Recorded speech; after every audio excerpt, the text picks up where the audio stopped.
पर है। सिया, मेरी बच्ची, दिए में तेल डाल दो।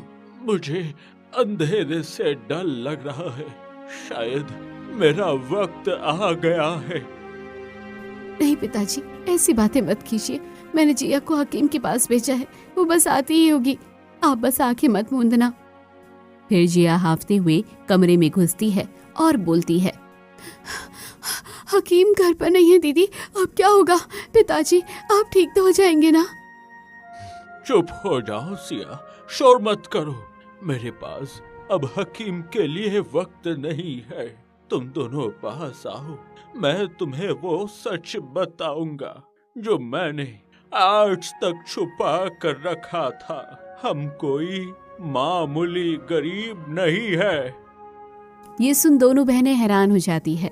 तभी जिया हैरानी से बोली, क्या क्या हम किसी राज्य के खोए हुए राजकुमारी हैं? क्या हमारे पास महल है? महल से भी कीमती चीज है तुम्हारे पास सिया। बिस्तर के नीचे एक गुप्त दरार है, उसे खोलो। उसमें 2 पोटलियां है। सिया पोटलियां निकालती है। एक में से चमकती हुई सुनहरी चाबी और दूसरे में से एक नीलम जड़ा हार निकलता है। सिया, ये जादुई चाबी तुम्हारी है। ये चाबी केवल लोहे की नहीं, इसमें पुराने देवताओं का आशीर्वाद है। ये तुम्हें उस रास्ते पर ले जाएगी जहां दुनिया का सबसे बड़ा खजाना और सबसे बड़ी शक्ति छिपी है। लेकिन याद रखना, ये चाबी तभी काम करेगी जब तुम्हारा इरादा नेक होगा। पिताजी, मैं इस चाबी का क्या करूंगी? मुझे धन दौलत नहीं चाहिए, मुझे बस आप चाहिए। समय आने पर ये चाबी खुद बोलेगी सिया। और जिया, ये जादुई हार तुम्हारा है। इसे पहनकर तुम जीवन में सिर्फ एक बार कोई भी इच्छा मांग सकती हो। वो इच्छा पत्थर की लकीर बन जाएगी।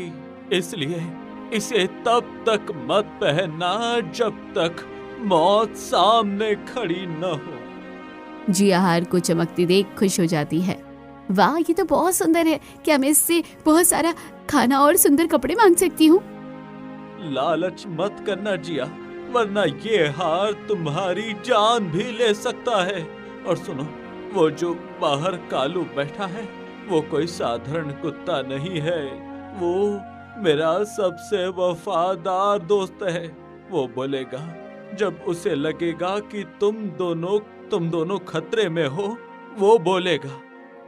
क्या कुत्ता बोलेगा? पिताजी आप क्या कह रहे हैं? बस अब मेरी आंखें भारी हो रही है। याद रखना, काले जंगल के रक्तदानों से बचकर रहना। वो इन दोनों चीजों के पीछे सदियों से पड़ा है। वो आ रहा होगा। इतना कहते ही रामदिन का हाथ नीचे गिर जाता है। उसकी सांसें थम जाती हैं। कमरे का दिया बुझ जाता है।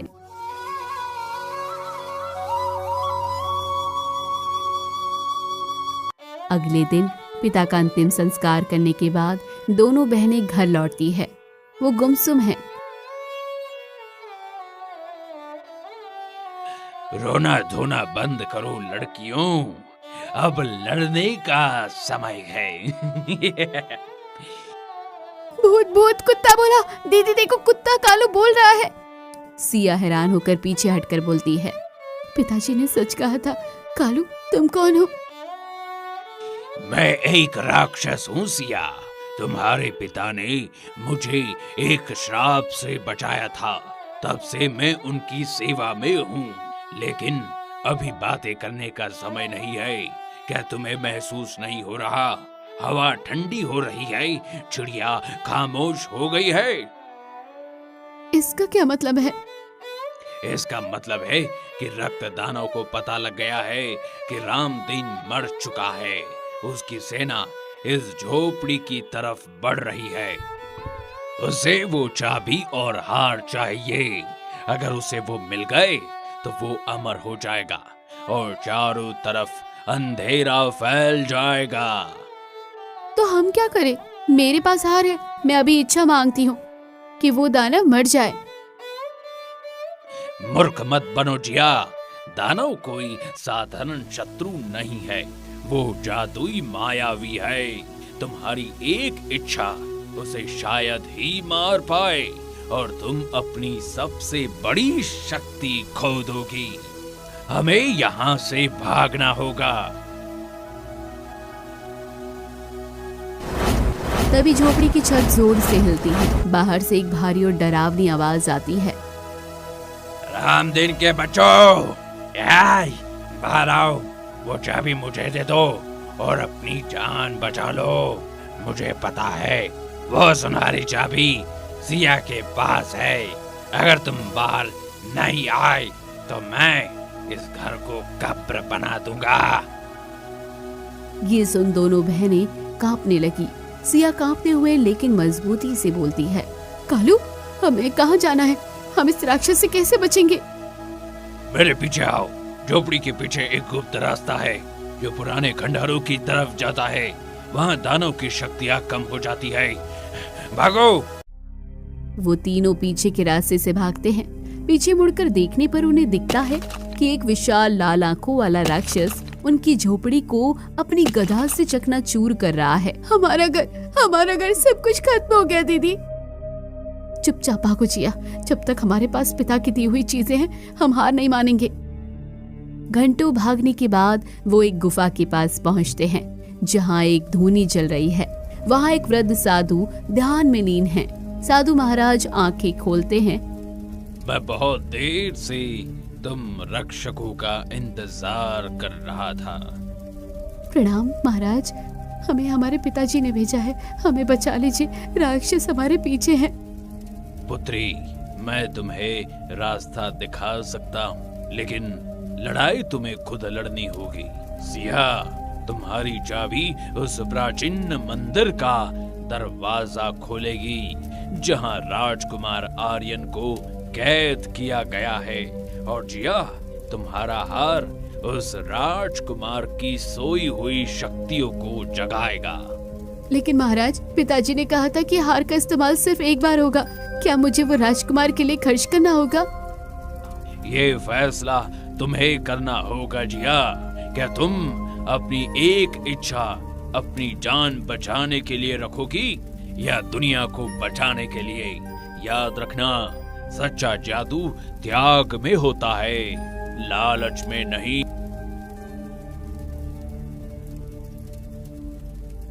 गुफा के भीतर आग की लपटें ऊंची उठ रही थी। साधु महाराज की आंखें चमक रही थी।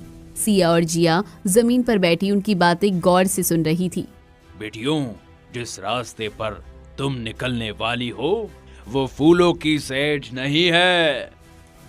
रक्त दानव ने राजकुमार आर्यन को पाताल गर्त की जेल में डाल रखा है।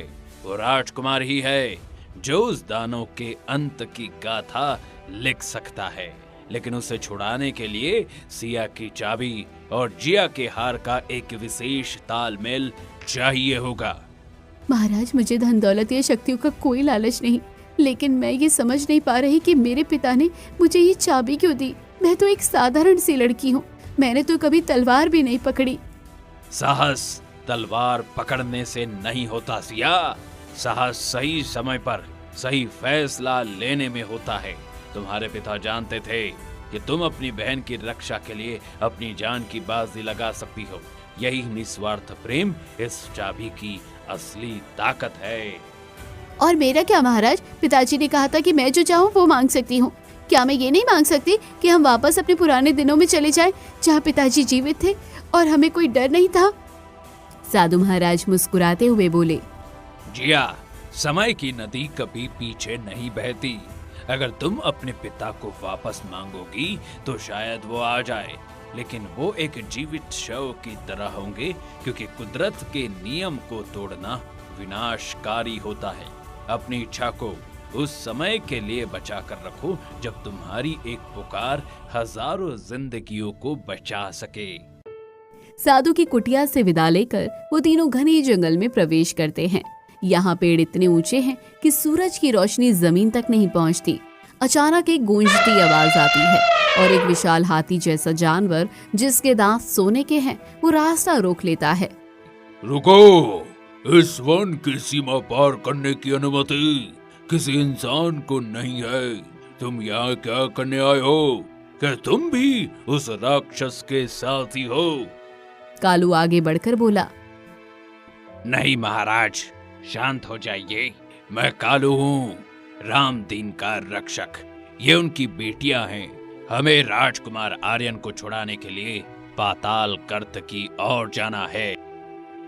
रामदीन का नाम सुनकर मैं तुम्हें छोड़ सकता था, लेकिन रास्ता नहीं दे सकता। आगे रक्त दानों के जासूस छाया सैनिक घूम रहे हैं। अगर तुम आगे गए तो वो तुम्हारी आत्मा को खींच लेंगे। गजराज, अगर हम पीछे मुड़े तो भी मौत पक्की है, और आगे बढ़े तो शायद जीत की उम्मीद है। हमें जाने दीजिए, मेरे पास ही जादुई चाबी है। क्या ये आपकी मदद नहीं कर सकती? सिया जैसे ही चाबी निकालती है, उसकी रोशनी वन रक्षक के माथे पर पड़ती है। ये रोशनी, ये तो पवित्र ज्योति है। क्षमा करें राजकुमारी, मैं आपकी शक्ति को पहचान नहीं पाया। मैं खुद आपको पाताल गर्त के द्वार पर छोड़ कर आऊंगा। मेरी पीठ पर सवार हो जाइए। हाथी की पीठ पर बैठकर चलते समय जिया बार बार हार को पहनकर देखने की कोशिश करती है। दीदी, एक बार पहनकर देखने में क्या बुराई है?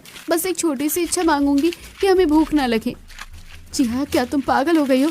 पिताजी की अंतिम चेतावनी भूल गई? ये कोई खिलौना नहीं है।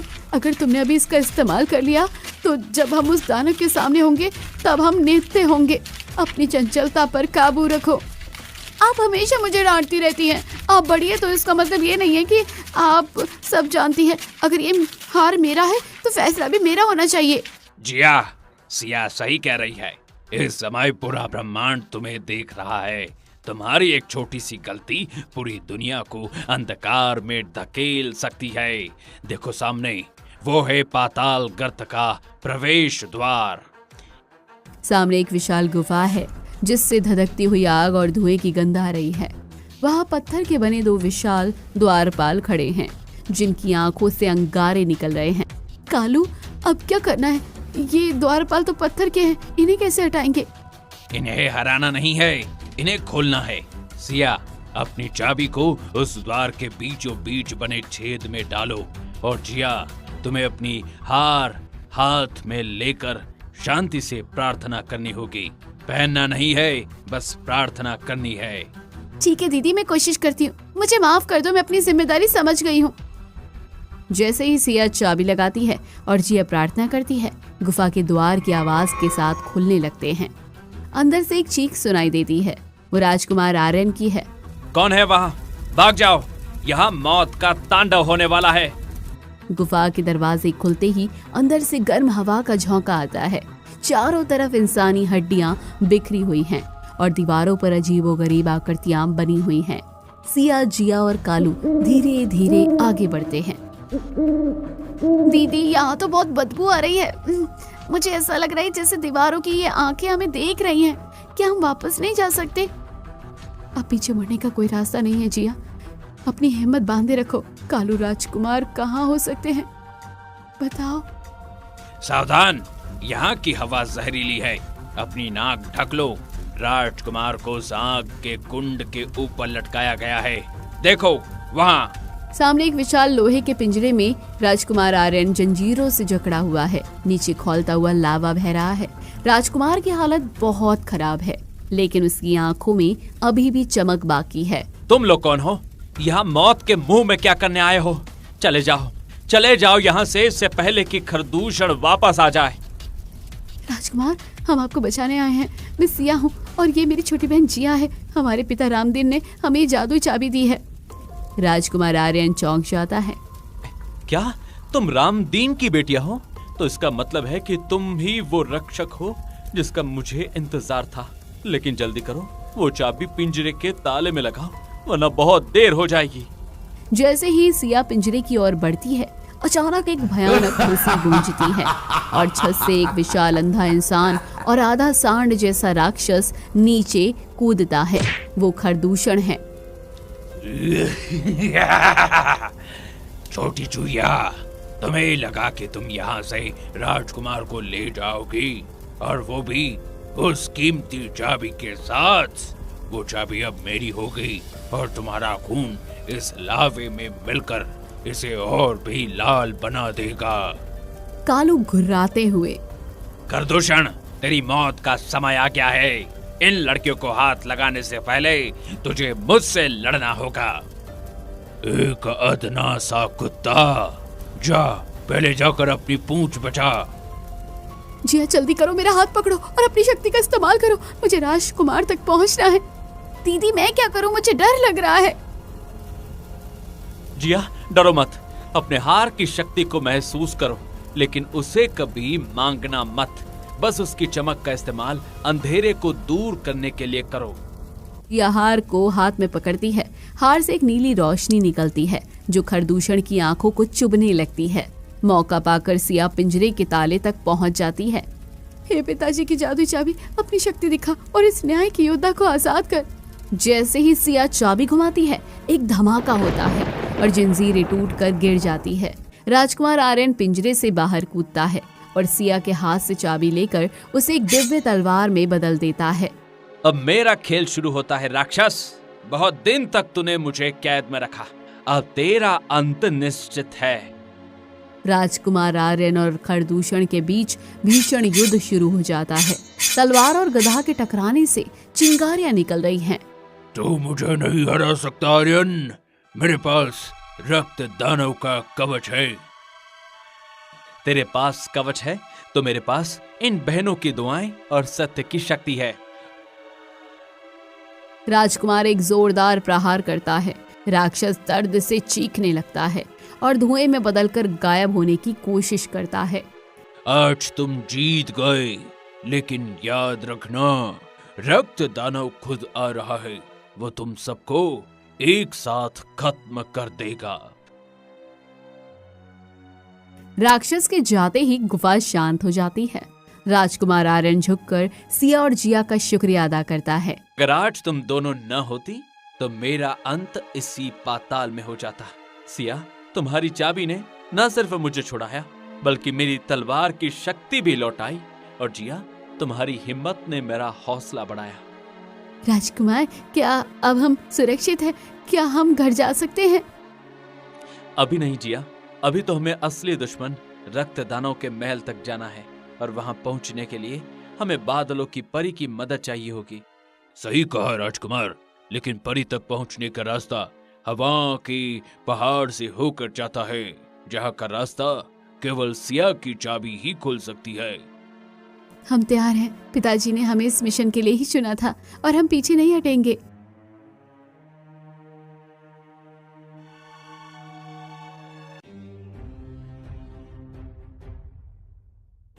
राजकुमार, यहाँ तो रास्ता ही खत्म हो गया है। आगे सिर्फ गहरी खाई और धुंध है।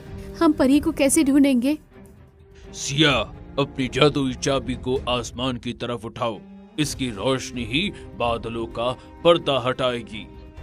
सिया चाबी को ऊपर उठाती है। अचानक चाबी से सुनहरी किरणें निकलकर बादलों को चीर देती हैं। संगीत की मधुर ध्वनि के साथ एक अत्यंत सुंदर बादलों की परी नीचे उतरती है। साहसी बच्चों, तुम यहाँ तक पहुँच गए, ये देखकर मुझे बहुत प्रसन्नता हुई। रक्त दानव का अंत निकट है, लेकिन उसके पास एक जादुई कवच है जिसे कोई शास्त्र नहीं भेद सकता। हे देवी, तो फिर हम उसे कैसे हराएंगे? मेरी दिव्य तलवार भी उस पर बेअसर होगी। उसे केवल निस्वार्थ इच्छा की शक्ति से ही मारा जा सकता है। जिया, तुम्हारे हार में वो शक्ति है, लेकिन याद रखना, वो इच्छा तुम्हारे लिए नहीं बल्कि पूरे संसार के कल्याण के लिए होनी चाहिए। मैं तुम्हें दानव के महल तक पहुंचाने के लिए अपनी पवन पालकी देती हूँ। पवन पालकी उन्हें सीधे रक्त दानव के खौफनाक महल में उतारती है। वहां चारों तरफ आग का अंधेरा है।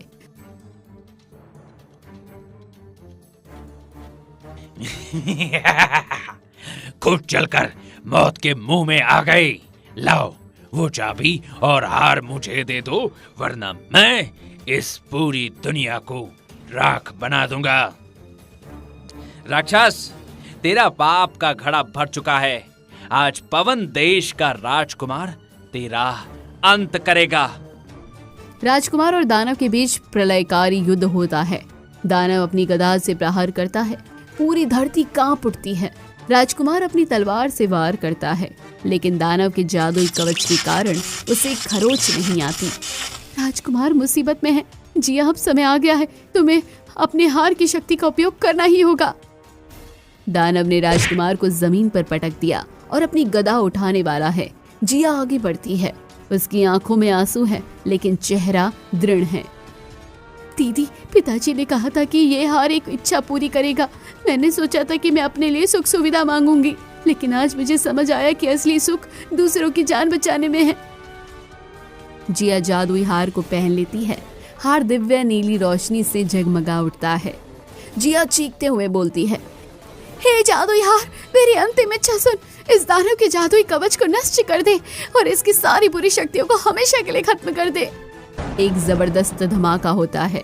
हार टूटकर बिखर जाता है और उसमें से निकली रोशनी दानव के कवच को मोम की तरह पिघला देती है। दानव शक्तिहीन होकर घुटनों पर गिर जाता है। अब तेरा अंत निश्चित है। राजकुमार अपनी दिव्य तलवार दानव के हृदय में उतार देता है। दानव एक भयानक चीख के साथ राख की ढेरी में बदल जाता है। दानव के मरते ही सारा अंधेरा छट जाता है। सूरज की पहली किरणें दिखाई देने लगती हैं। कालू वापस एक सुंदर राजकुमार में बदल जाता है। वो असल में आर्यन का भाई था, जिसे दानव ने कुत्ता बना दिया था। सिया, जिया, आपने हमें और इस दुनिया को बचा लिया। आपका बलिदान कभी नहीं भुलाया जाएगा। पिताजी की चाबी ने हमें रास्ता दिखाया और जिया के हार ने उस रास्ते को मंजिल तक पहुंचाया। सिया, जिया, तुम दोनों अब अनाथ नहीं हो। पूरा पवन देश तुम्हारा घर है।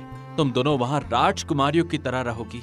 जिया मुस्कुराते हुए, राजकुमारी बनकर रहना तो अच्छा है, लेकिन दीदी, क्या हमें वहाँ भी आपकी डांट सुननी पड़ेगी?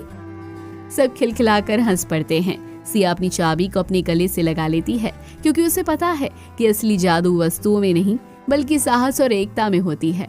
तो इस तरह एक बूढ़े पिता की दी हुई साधारण दिखने वाली चीजों ने दो बहनों को महान योद्धा बना दिया। उन्होंने साबित कर दिया कि अगर नीयत साफ हो तो छोटी सी चाबी भी